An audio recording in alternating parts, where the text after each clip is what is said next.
please forgive us when you transition back to a family who has completely been maneuvering without you.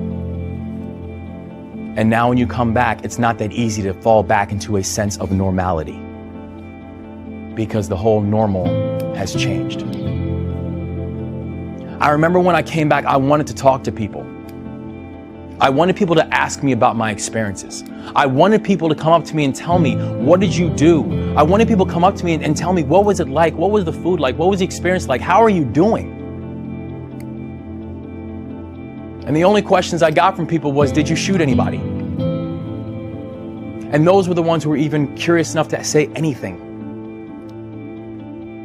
Because sometimes there's this fear and there's this apprehension that if I say anything, I'm afraid I'll offend or I'm afraid I'll trigger something. So the common default is just say nothing. The problem with that is then it feels like your service was not even acknowledged. Like no one even cared. Thank you for your service. And we move on. What I wanted to better understand was what's behind that. And why thank you for your service isn't enough.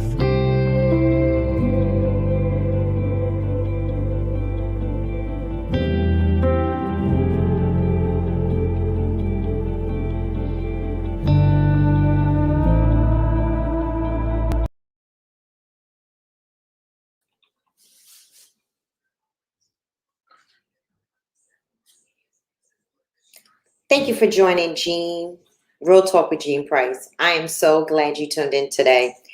Today's show is a heavy show, a show that is thought-provoking, a show that makes you wonder.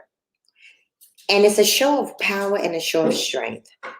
A show that's dedicated to men and women who dedicated themselves to serve our country, and most of all, they assisted in serving us. What was it like for them to serve? How are they faring today? We honor our servicemen and women for a job well done. Could you do it? Well, we're here today to talk to two servicemen that risked their lives for us and our country in a job that only they can do. But they're going to tell us the real story about what it's like to be a veteran for the United States of America. Help me welcome my guests to the show. But before we do that, I just want to take this time to tell you to share. I want to tell you to like. I want you to comment. And, don't forget, we still have our t-shirts. We want to get a big order in. So you want to go ahead and get one of our famous signature t-shirts, because we've learned from being on Real Talk for almost a full year that being real is our power. We believe in the message that is spoken, the message that is heard. We believe that we are the voice in a day like today for people to hear, know, and understand what is going on in our world. So don't forget, grab your shirt. We also are so excited that we are part of the Inspired Living Network family. And our show is featured every Friday at 1:00 p.m. You don't want to miss it. So if you don't catch us on Facebook or YouTube, you can go right on over to the Inspired Living Network. But at this time, I want you to help me welcome my guest to Real Talk with Jean Price, Mr. Chaudry. Thank you for joining us tonight. Thank you so much, Jean, for having me on. It's a pleasure.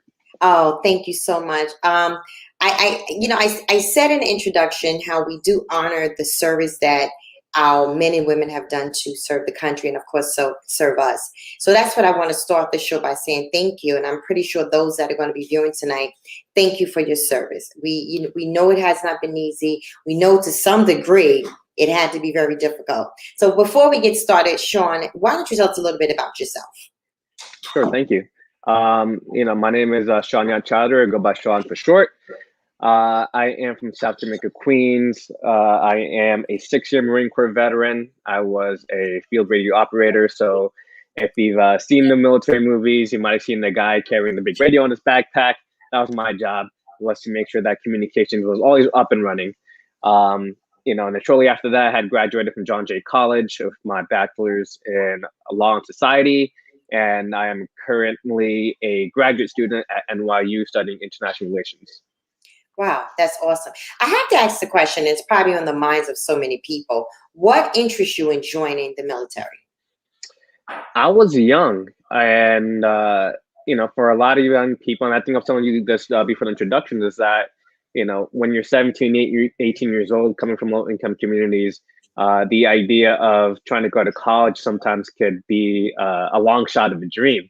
Yes. So, the military did offer a way out to get away from, from communities that have been so destitute. Yeah. And some way to get out the streets, and and just try to be your own independent person. And I found that through by joining the Marines. But also, I do come from a family that is filled with military members and veterans. So I had family in the Army, Navy, Air Force, but we never had a Marine in the family. So I decided that was going to be the first one. Wow. Now, I could be wrong on this, but is it my understanding that Marines is one of the hardest service areas, as far as Army, Air Force? I could be wrong, but I'm just curious. I love all my other branches, but the truth is, yes, we are the hardest. We when it comes to the most intensive training we do have that. Our boot camp is 3 months long, so that's 3 months without seeing friends, family, no cell phones, no nothing. And so that's not to say the other trainings are hard. The other branches, they are just as intense, Right. but because we're going through a longer, more strenuous time, it's a lot more difficult and challenging to take on. I thought about the movie, of course, Muhammad Ali, and he, talked about being enlisted in the Army. What went through your mind the day that you knew that this was it? You go, there's no turning back. So from what I understand, once you sign, you can't go back. What was that day like that you knew this is a day that I had to, you're leaving, this is it, you're in the service. What was that day like for you?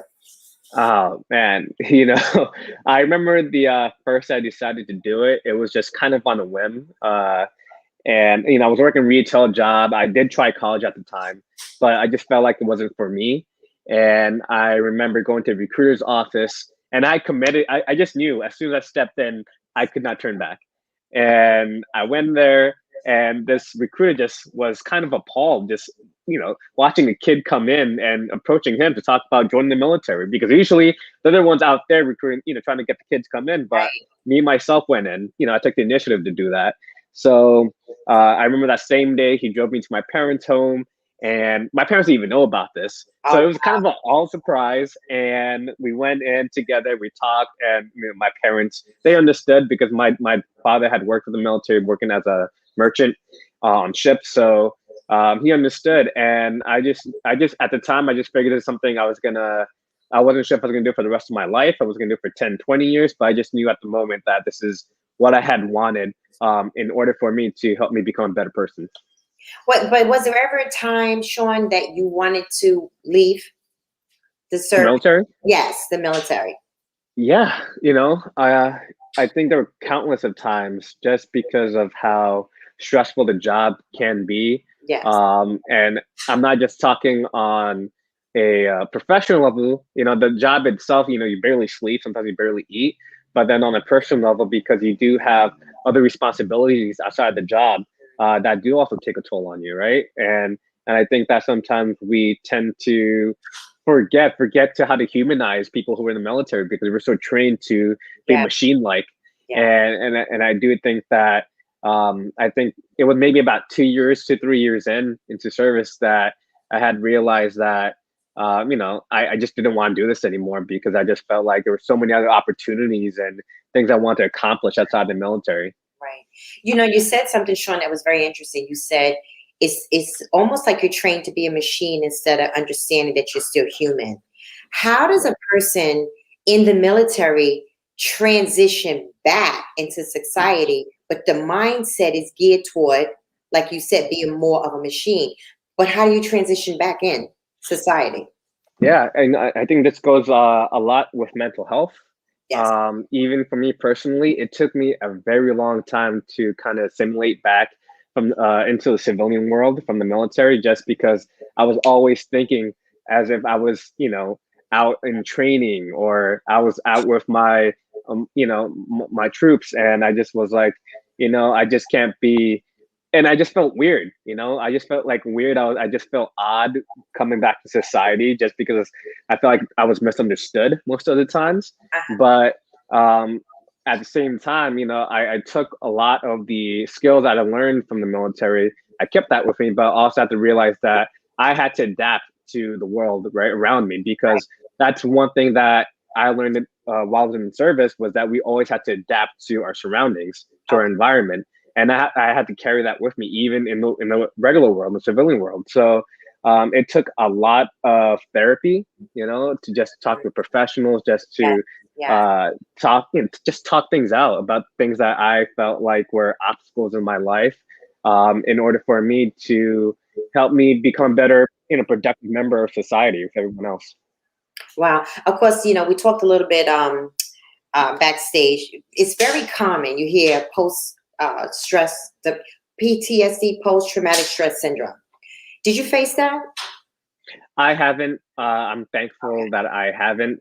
Uh, I have a lot of close family members who have, just because of things that they've seen firsthand. Right. And fortunately, I'm grateful that I didn't have to witness that, because I can't only imagine Mm, what they've witnessed in front of them. Especially, when we think about the average age of people that we send out into battle, they're really young people. yes. And we tend to forget that these are still children that we're sending out into Yes. these situations, Yes. even in their early 20s, mid 20s.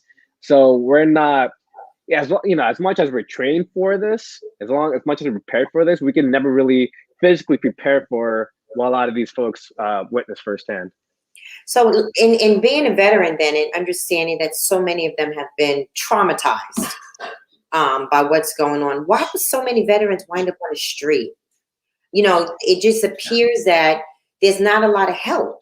We're Yeah. facing racism in this country. Of course, we're facing COVID, but there is a place for veterans. But why is the struggle so hard for veterans? They gave their lives to serve for us, our country. But then why is it so hard for them to come back? Why are they? Why are they on the street?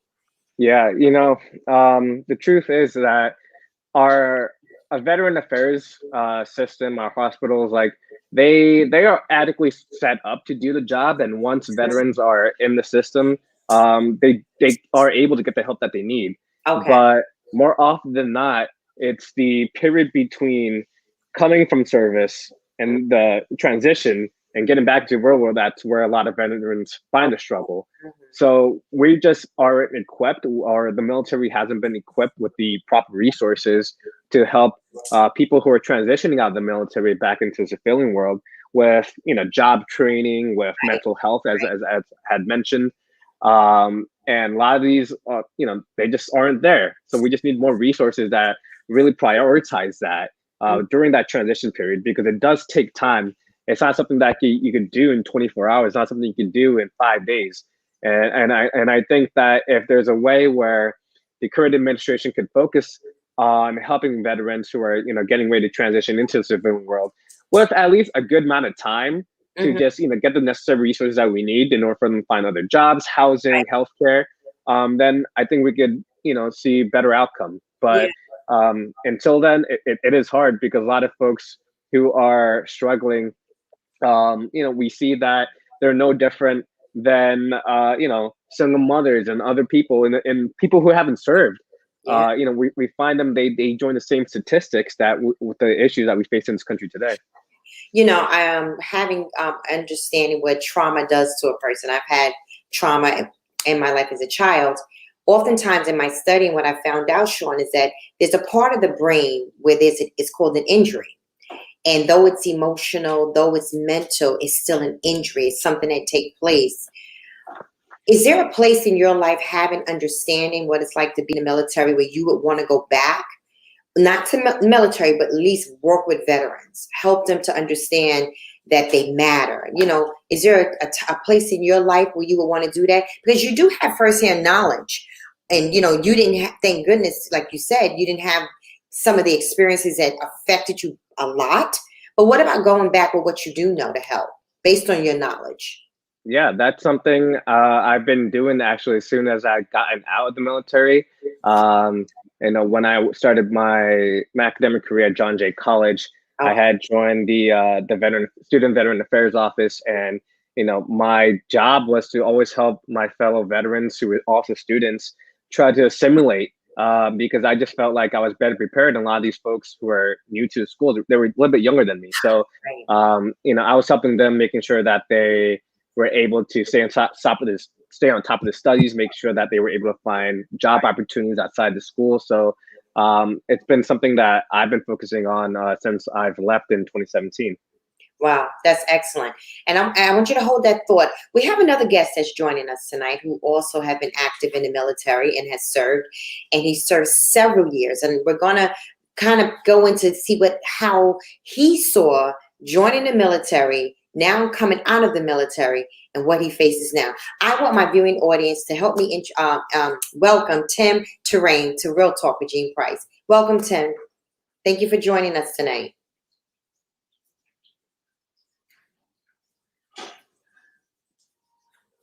It looks like we might be having a little difficulty. My technical team will work on getting Tim, and we'll continue talking, Sean. That's good to hear that you go back and you assist. And there's so many veterans that, as we talked about, that are living on the streets. There's so many opportunities, like you said, it's that transitional period from coming home. It's that middle passage where the struggle seems to be. Once somebody gets their footing in getting the help, do you see a difference? Oh yeah, absolutely. It's a drastic difference because, once they are able to get the resources that they need, they're able to be themselves and be independent because, it's something that we've just been taught and it's been ingrained in our training is that we are always taught to be independent, and so a lot of times we have a lot of pride as veterans, so we want to do things on our own and we want to be able to stand on our own 2 feet. And that's another thing that we need to also just, kind of normalize is telling our veterans and letting them know that it's okay to ask for help. There's people who want to help. There's loved ones who want to help you. But at that same time, I do understand just the good feeling of being able to do things on your own. So Right. I do think that once they are in that position, I've seen so many of my friends who are doing so many great things with their lives. Wow. Okay. And another thing I wanted to find out from you, was it, how has it been difficult, right, with your family and friends? You said you have family members that were in the service. How did they fare in coming out of service, if they're out of the service at this point? Yeah, so in my family, I was the youngest one to had enlisted. So I joined at a time when things were kind of slowing down. So this is like 2010, 2011. So a lot of my family members who had enlisted previously, they joined at the peak, at the height of the wars in Iraq and Afghanistan. So they joined in, they were there, they were out there in 2002, 2003. So they've seen it all. So it's taken them a lot of time to really transition. But obviously, it still does take a toll. You just don't talk about it as much. So, but I was trying to make sure that because we share that bond of having served together, we always make sure that he's able to talk, they're able to talk to me, and it's okay. That's excellent. Well, ladies and gentlemen, and I'm Sean, our second guest is on tonight. His name is Tim Terrain. Thank you for joining us this evening, sir. How are you? I'm well. How you doing, Jean Price? I am. Hello, Shiny Yacht. Yo, Tim, what's good? Fresh cut. Right. Well, it's good to know that you two know each other. That's great. We've been having a great discussion. I'm asking a lot of questions because I found this topic to be very interesting as I watched the clip, as Sean and I were sitting talking and getting some feedback and what it was like when he enlisted, and just kind of understanding the world, the military world. What was it like for you, Tim, when you went down there and you signed your name on a dotted line and you enlisted? Because like I said to Sean, there was no turning back. What was it like for you? I joined back in 2001, the summer of 2001. So the atmosphere was actually different. 9/11 hasn't happened yet. Yeah. We still have green uniforms, and I'm 17 years old. I'm going into the 12th grade when I signed up. So during my last year of high school, I was on the weekends. I would do pre-basic training. So I was already in the service during my last year of high school. So I had to come to grips with knowing that my post high school life will be war after 9/11. And it's like I guess the first week or second week of high school of 12th grade. And you're like, oh, what are you going to do when you graduate? And boom, you're watching planes fly into the tower. And you kind of realize that for those next couple of years, oh, it's about to be lit. You know what you're about to do for the next couple of years. So June 7th, 2002, I graduated high school. And June 23rd, 2002, I was in basic training. So I had maybe a week and a half and 2 weeks to really just be out of high school and not know what to do with my life. It was immediately, this is what you're training for. Obviously, it was a little ramped up training. Once I got down there, we were one of the first fresh classes to really come through that kind of knew we're going to be the group that's in it for the long haul. Wow. And, you know, I went to Fort Benning. You're going there. The war is like fresh. The war is kind of new. You know what's going to happen. And the guy from the NFL, he joins the Army, gives up an NFL contract to join the Army. And this is the guy I go through basic training with a little bit early on. And at the time, you know, I'm calling him a fool, you know. Wow, interesting. Yeah, but I'm like, what you doing here? Because in our thought process, it was like, you're joining the military because you really don't have no other choice. You really don't know. At that time, I really did not know what I was going to do 5 years from the time at 17 years old. Right. Had no idea. And so now it's like, I'm looking at this guy who gives up this contract. I think it was like 20 million or something like that with the Arizona Cardinals. And I'm like, what are you doing? I'm standing in the parking lot with him. We're about to take this not a mock, but a PT test. And here's this football player. I'm just like, yo, you're a fool. Not realizing what he was fighting for. Obviously, he was more mature at the time. And, you know, I'm just a kid at the time. I'm 18 years old. You're still a child in my mind. Wow. I have to ask you this, just like I was speaking to Sean while I was interesting. What did your family think when you decided to go to service? Even though I understand you had part of it while you were in high school, but what did your family think? Sean was explaining to me that his family, he kind of had that in his family already, the military aspect. But what about for you? Same. Okay. My grandfather served in the Korean War. My uncle was in the first Gulf War. Another uncle was in the first Gulf War. My family went World War II. Like, so I have like a bloodline that served in the military. But the funny thing is, nobody ever pushed on anybody. It is kind of what everybody kind of did without realizing that I did the same decision. How did that happen? How did that occur? And so you kind of realize that I think some of the things we do in life, you can say is genetic, right? It's in your genes. You just, the way you approach it or the way you decide to accomplish that goal, you're going to do it regardless because it's in your genes to do it. You can't help yourself. And I guess serving in the military is one of them. Yeah. Sean said something to me as we would engage in a conversation. He brought up a great point about the transition from going into service, about veterans, how they go in and then there's this middle passage. And what happens, and I was saying to Sean that so many of our veterans, Tim, are out on the street. Some are dealing with PTSD. It's so many middle passage things that go on. And then they come home. And they have to they have to readapt into a society of America that has so many problems within itself. What do you think about the fact that our veterans, to some degree, some of them are suffering? I mean, I believe there's going to be that, right? It's a new normal. And what people consider suffering for a veteran might be the most comfortable space.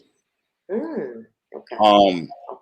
Not every vet that might have PTSD, because you get PTSD standing on Walmart lines too long.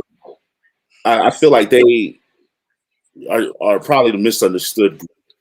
And it's rare that people can really understand them and where they're coming from, general life.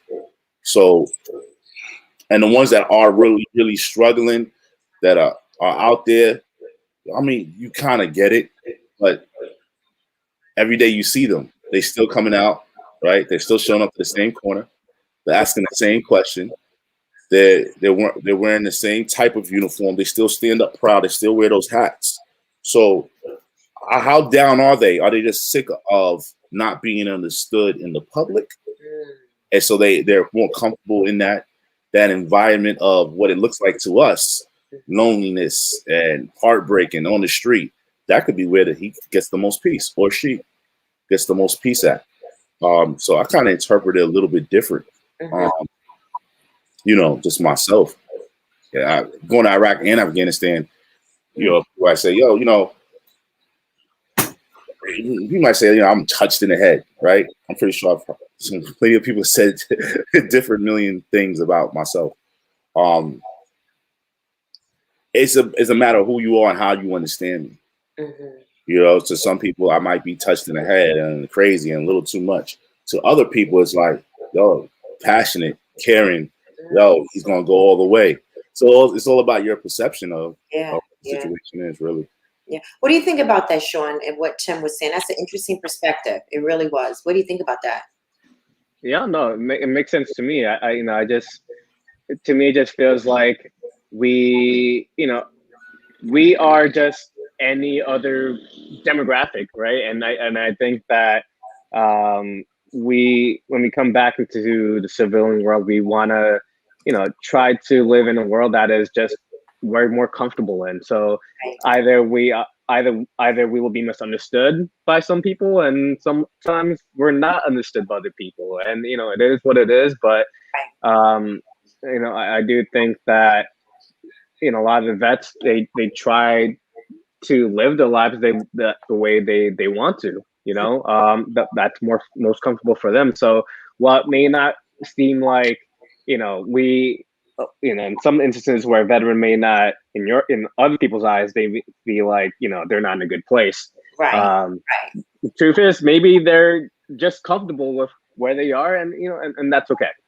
Okay. Did either of you receive any military citations or any awards for, service well done?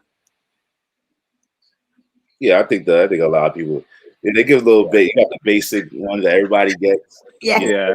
Don't want to overdo it, but then you get some extra additional recognition, so those things happen. But you really don't care too much about it. Not that you don't care about the award or the recognition. Because I still beef with my own company that they didn't give me a going away plaque. Shout out to Delta Company, I love it. But we gave everybody else a going away. I didn't get my going away plaque, but those might be the little things that you might say something about, but it's never out of malice, right? It's always fun and games. Those are probably the best memories I'll ever have was being a part of that particular company in Delta 169. That was like one of my favorite companies ever. That's where I got my stripes at. That's where I got, was given my first platoon. That's where I was given my first section. That's where I did all these extra trainings. And it was like the accomplishments that you actually earn, I feel like are better. Like the ones that where they like, yo, you got to go to this school and complete the school and then come back. I like those. And I'll brag about those because you have to pass certain tests and whatever. The awards you get for actually just doing your job, it's like, yo, that's your job. Do it. That's what you're supposed to do. Right. And to add on to that, Tim, it's I feel like it's all our mindset, right? Like when you're junior enlisted, we're gunning to get meritoriously promoted. Like I was meritoriously promoted, right, from private first class to lance corporal. But then as you go up the ranks, you get more responsibilities, right? And I think that changes you as a leader.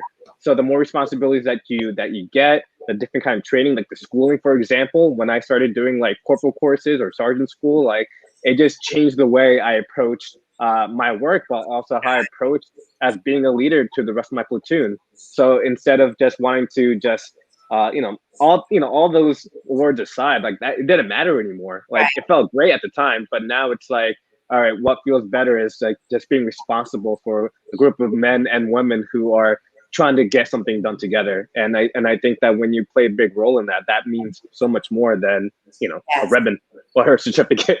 Right. I understand. We're going to take a commercial break, but when we come back, I want to ask the two of you, did you have any frightening moments?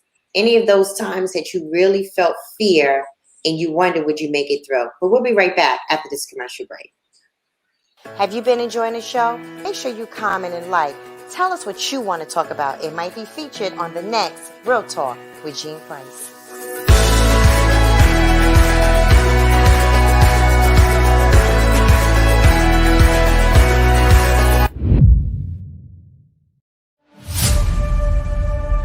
I haven't been live on Real Talk with Jean Price. Upcoming on Real Talk with Jean Price. Become that warrior to that other sister. I dare everybody that's listening to your voice, that I can see the feed, that's listening to my voice. I dare each one of these sisters to get behind somebody else. We don't know what they're facing.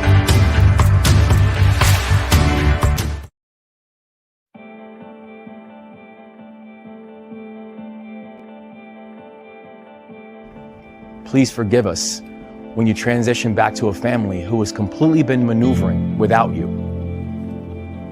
And now when you come back, it's not that easy to fall back into a sense of normality because the whole normal has changed.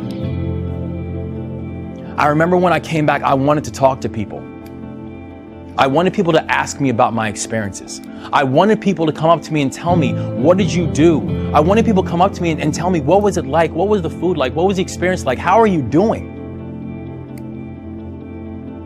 And the only questions I got from people was, did you shoot anybody? And those were the ones who were even curious enough to say anything. Because sometimes there's this fear and there's this apprehension that if I say anything, I'm afraid I'll offend or I'm afraid I'll trigger something. So the common default is just say nothing. The problem with that is then it feels like your service was not even acknowledged. Like no one even cared. Thank you for your service. And we move on. What I wanted to better understand was what's behind that. And why thank you for your service isn't enough.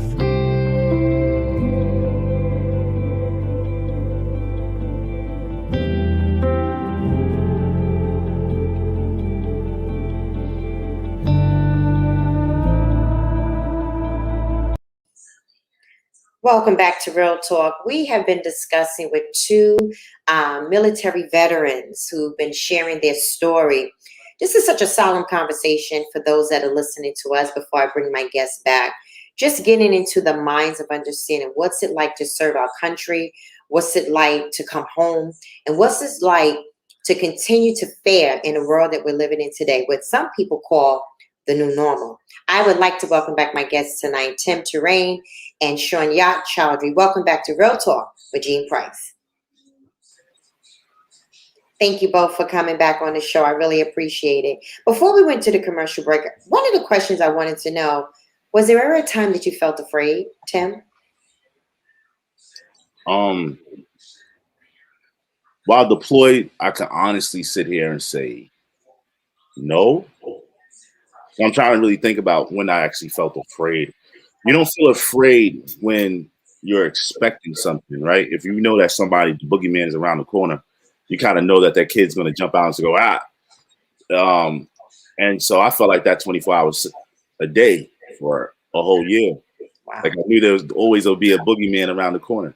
So if something did happen, you just respond. So saying like to say, yo, I was scared. Nah. I was more concerned about what would, if something did happen to me, like, man, I don't get to say to my mom bye. Especially when I come to Iraq. My son was born September 19, 2003, which is like the same day I had to report. So wow. For me, I met my son. He was, when I really actually met my son, I met him the first time. He was like 2 months, 3 months. And then it was about for like a couple of days. And then next time I saw him, he was a year old. Wow. So for me, it was like, not getting those chances. Mm-hmm. So, that was kind of a scary feeling, but I was still young. I was 18. Yeah. Yeah. I remember walking through a submunition field. It was a bunch of toe poppers. And in Iraq, back in the 80s, they used to put mines on the side of the roads because the town that we are in Al-Dajjal, that particular town tried to assassinate Saddam. And so in response, he put minefields on the sides of the town. So when the kids used to play, they would get their legs blown off, Oh my. or blown off in response to them trying to assassinate him. So we had to walk through that. We didn't know it was there until we realized it was there. And my PL turns to me and says, "Yo, just don't tell your mom this is what we did today." And I was like, "Cool." And so that was it. That was the only response. It was cool. But you sit back and telling somebody you had to walk through a submunition field of live possible mines and toe poppers. They're looking at you like you're smiling about it today. There was no fear about it. It was just, I'm gonna follow this guy in front of me, and as long as he don't blow up, I shouldn't. Yeah. Yeah. You shouldn't blow up, right? Wow. What about for you, Sean? Was there ever a time? I feel very similar. I remember heading to my first tour in Afghanistan. It wasn't the tour itself. I just felt like I was ready, but it was just the moments of not possibly ever saying goodbye to my family ever again, or telling them I love you one last time. It was just those small little moments that I felt like at that moment, sometimes you take granted for. But, in terms of just like being ready for the moment, is just how we were trained, right? Like we are prepared to take on those moments and just respond to anything that happens around us. But when I got over there, I was there for almost 10 months. Thankfully nothing had happened. Things were pretty slow at the time. But yeah, it did cross my mind every day, because it's not like I spoke to my family every day. So it did cross my mind every now and then, like if something did happen, it's just, I never got to tell them that I loved them, and that was it. Right. Having learned the disciplines, because the service to me is filled with great disciplines. That's how, like with my grandsons, I have 4 grandsons, and them being in football, like they're really good, and karate and all of that is teaching their minds to be disciplined in those areas. Do you find that for yourselves, guys, that you're still disciplined in those areas that you learned from being in the military, Sean? And then I'll get Tim. Yeah, actually, I was like that even before I joined the military. Okay. Just because I played sports in high school, so wrestling, football, and so I was always a very active, athletic kid. And just coming from environments where we had team building, we had camaraderie. A lot of that kind of just was carried on with me as I joined the military, and I still carry that with me, just who I am as a person. Mm-hmm. So even after I came out of service, I was still playing sports, but the way I go on about how I approach my training regimens, or how I go about my day-to-day routine, it's all based on just like staying on top of my work, and that's just what I've always done. Wow, that's good. That's good. What about you, Tim? Kids say yay. Because of discipline.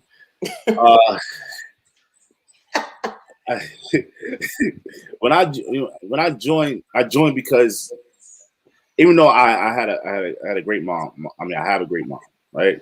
So she was disciplined. I'm like, I played sports. I played on JV, varsity.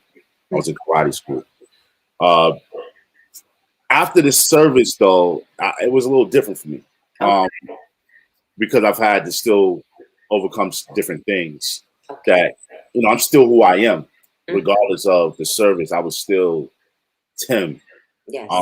And for me, my first assignment was, we went from Indian Point to deployment. So I also deployed early on in my military career. So we didn't have that. Once you're deployed, the structure of discipline kind of changes from when you're Conus than rather you're Oconus. So, for example, the odds of someone coming to me and saying, make sure you shave in the morning. Right.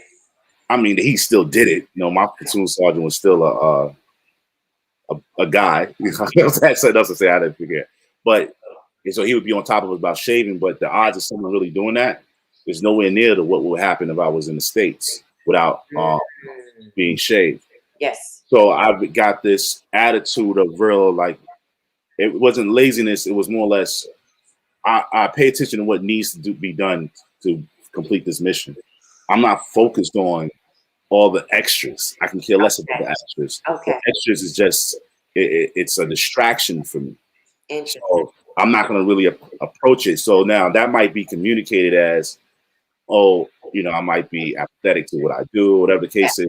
Yes. And that's not the case. Is it going to make this, if me doing that going to make this easier or harder, right? Is me shaving going to help me shoot better? Right. I'll argue probably not. And so shaving was like, so I was one of those kind of soldiers. Okay. Still a good soldier. I still got out honorable. Yes. I just had a mouth on me. But my whole platoon was that way. So I felt like this was normal. Okay. Right? We all were the same way. Right. And when you come back home, you realize that y'all are only 39 guys that's like that. And you're like, yeah, that's eye-opening. That's interesting. Yeah, so.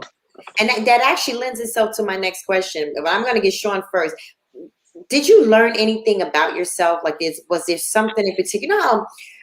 Sometimes whether you're a woman or a man, because we feel this way as women, when you have those moments where you're to yourself, by yourself, if I can say it that way, sometimes reflection takes place, or you begin to look in the mirror of yourself and you see who you really are. Was it something, what were those moments while you guys were away, a time where you were able to reflect on you? Did you learn something about yourself? And I'm going to start with Sean on that. And let me just put a pin for 1 second. The reason why I asked that, because I found that when I had those pivots in my life, even though I'm in my 50s now, but I had those pivots in my life where it was just me and God, and he had to show me some things about myself. You know what I mean? So I learned some things. How for you? I'm going to start with Sean.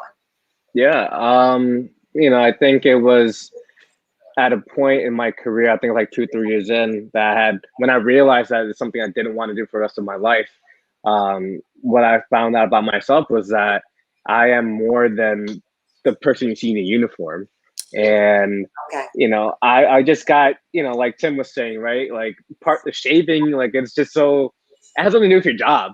And so it's just like these little intricate things that kind of just like bothered me, because I just felt like, I felt like I was stuck in a box, just going on. And, I was still doing my, whatever I was told to do, like I was doing it. But at the time, I just felt like, I'm more than a uniform, and as much as I appreciate the time, like I felt like I had to do more with, whatever my purpose was or is.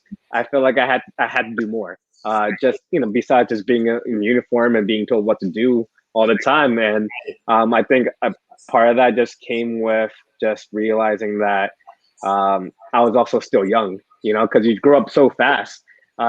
Tim's experience from mine is completely different, because he had joined at a time when when Twin Towers had just been bombed. Like he was already out there the next day. Wow. Whereas I enlisted, right, it was like almost 10 years in, things were transitioning.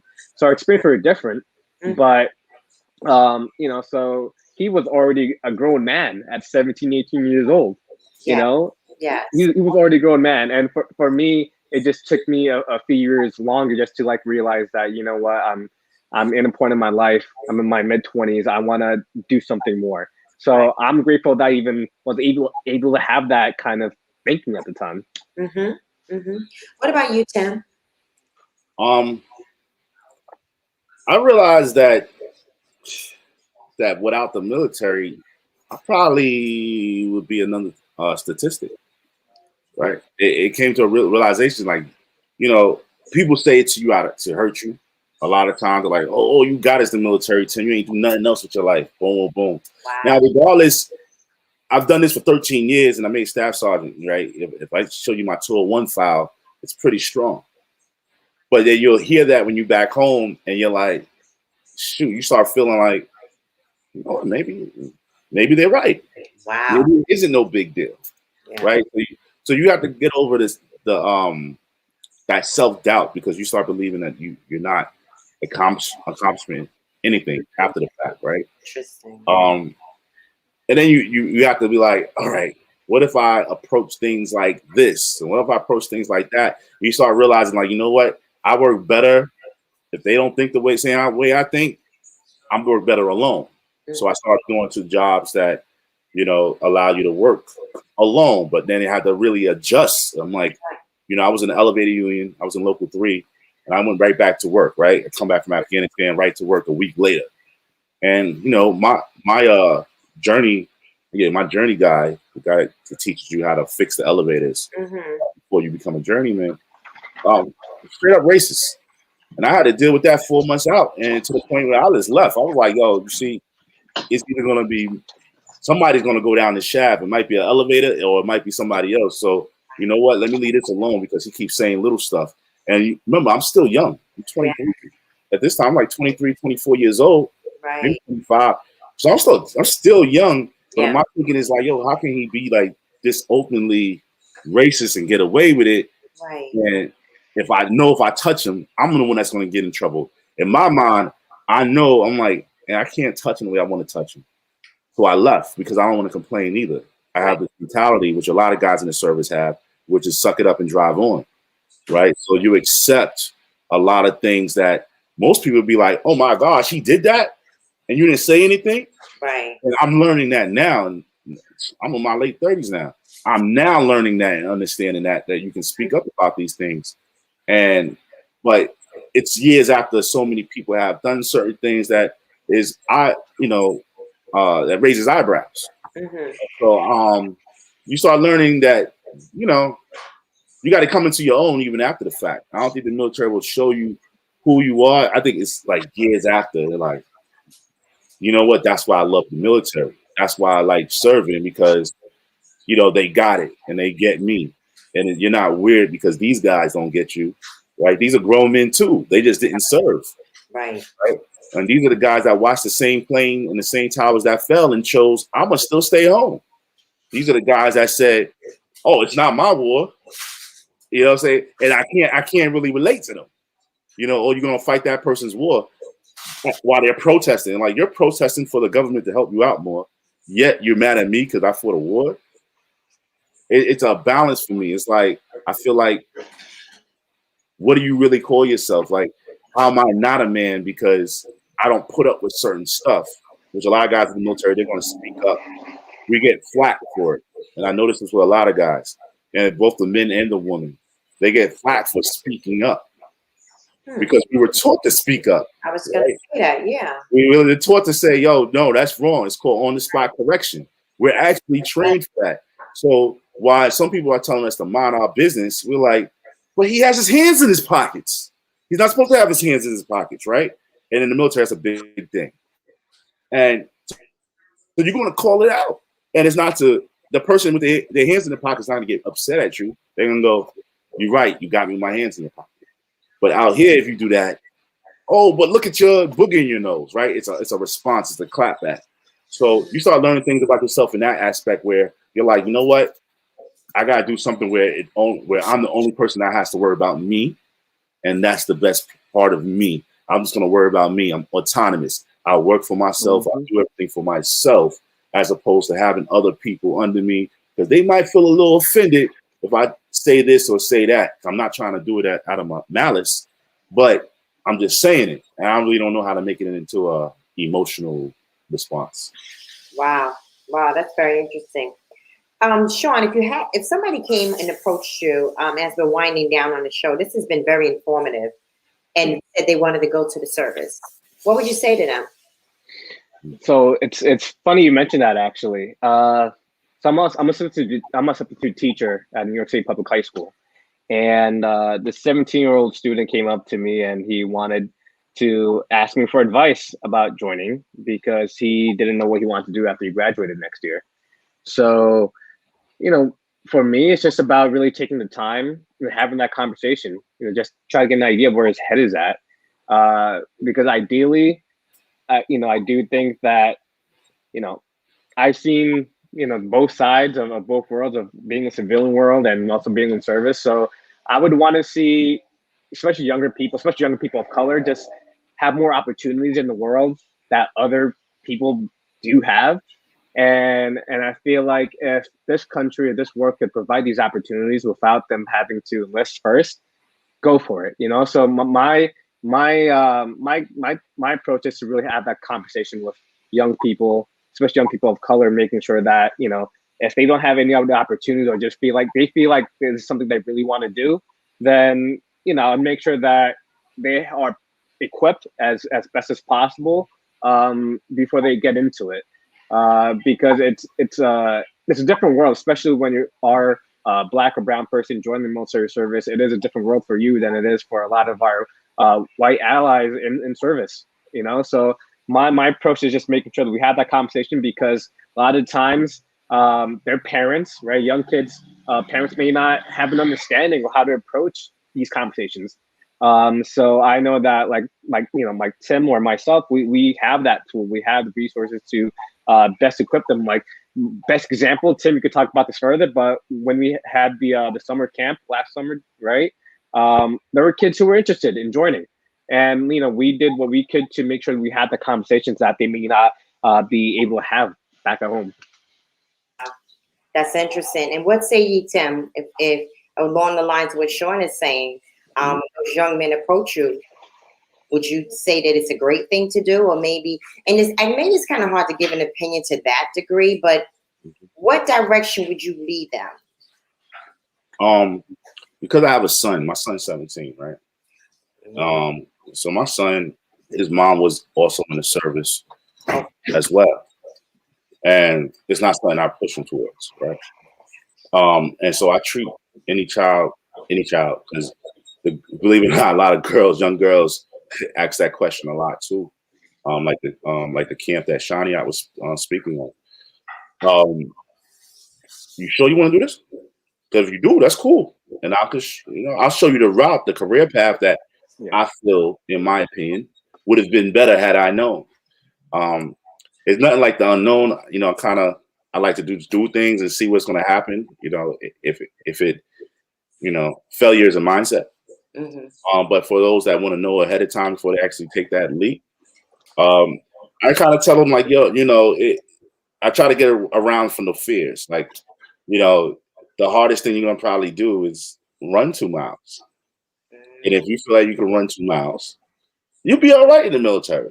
A lot of people, the first thing they really don't want to get yelled at. That's all everybody think about. Oh, I don't want to be yelled at. I'm like, it's not really a big deal, actually.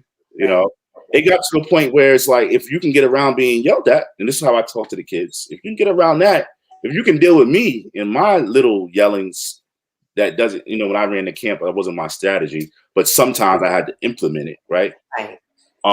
If you can handle this, maybe you can handle a brown round, which I mean the drill sergeant, the brown round of the hat, the drill sergeant hat. Right? So that's what I call the guys, and you can get past that. But once you get past that, it's a learning experience. Then you just got to deal with not being with your family. So how much do you not want to be with your family?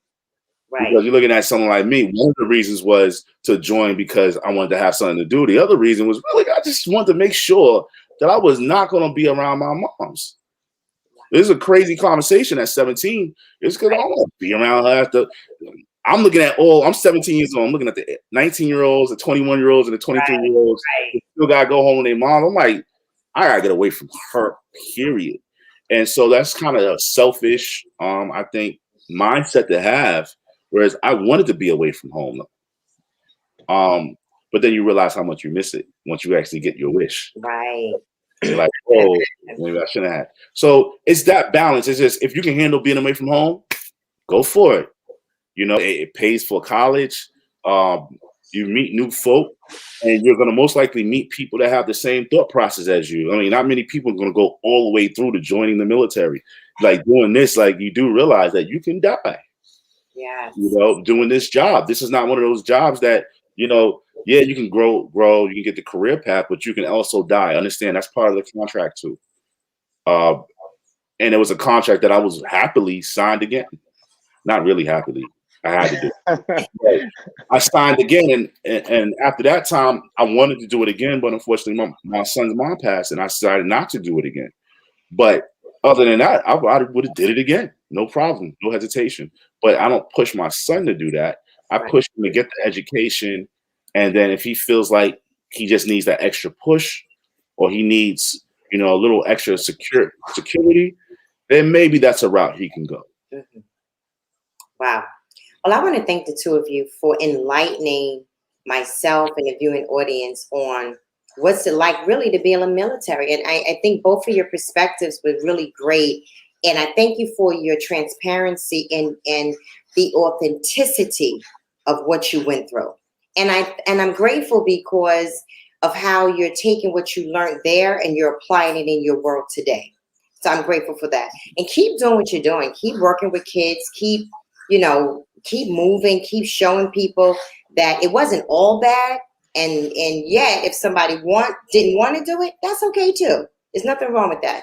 So I want to thank the two of you for being on Real Talk with Jean Price and just letting another segment of Real Talk see that being in the military is interesting, but that we still need to honor you guys. We need to keep telling you thank you for your service when you did serve, because it was great, so we're grateful for that. But thank you both for being on Real Talk, and we hope that you'll come back and join us again soon.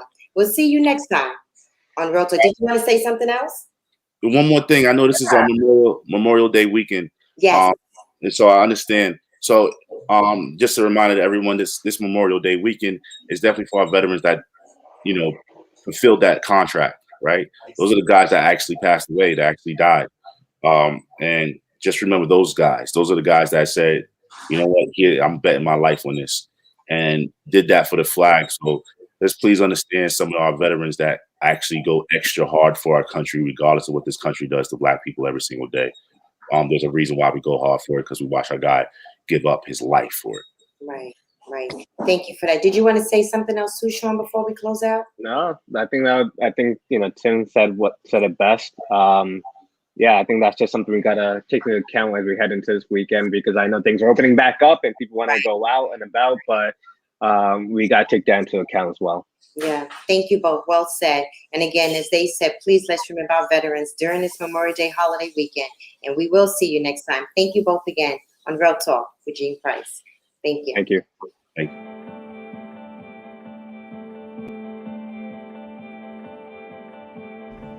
Please forgive us when you transition back to a family who has completely been maneuvering without you.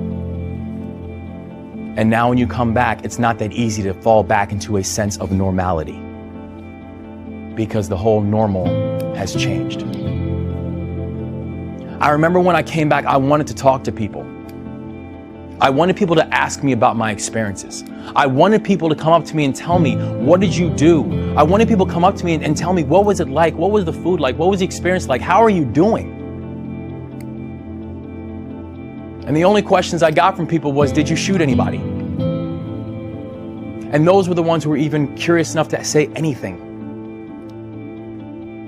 Because sometimes there's this fear and there's this apprehension that if I say anything, I'm afraid I'll offend, or I'm afraid I'll trigger something. So the common default is just say nothing.